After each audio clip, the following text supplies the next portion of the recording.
Here, get rid of that.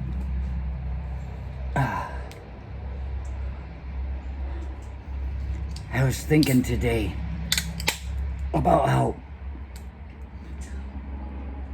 when I was there for Desert Shield before it turned into Desert Storm,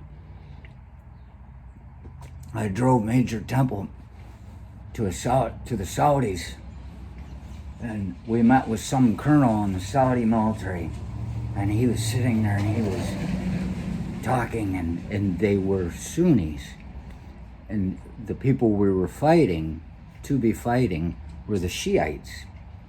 And so these were the Sunnis, and he just seemed like the nicest guy in the world, and he was.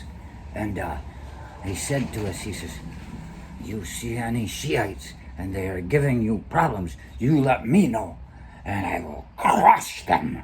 And I said, wow, they really say that. And I just found that interesting. So I knew the Sunnis are our friends and the Shiites are the enemy.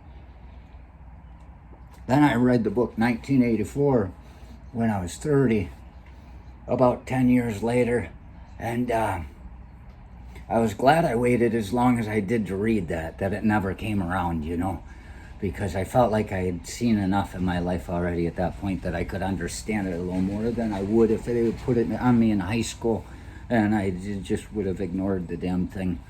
But so in there, he talks about how Big Brother works. He keeps changing our enemies. One day it's them, another day it's them, and nobody seems to know, and nobody really even questions it. They're just like, oh, they forget that the other one was our enemy before, the one that's now our friend, and the one that was our friend is now our enemy. They just do it. And then all of a sudden, they're sending us back to Iraq again. Not me, I was out, I was done. And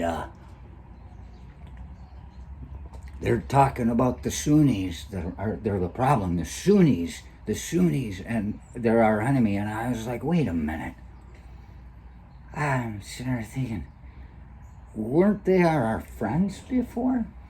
And then after a little bit of time on the TV there, I saw this guy being interviewed in the streets, and it's just some soldier say, "Hey, how you doing, buddy?" And he's like, he says, "What do you think?" And he's like, "I don't know, I'm kind of confused." He says, "When I was here last time, the Shiites were our enemies. Now they're our friends." He said, and I said, thank you. And so they got that going on all the time, and as I'm thinking about that, it struck me. Are we at war anymore? I never hear anything more about wars. Are we even out somewhere else killing people? It's like, without that, I don't know who we're supposed to hate anymore. I guess it's each other. Who to be afraid of?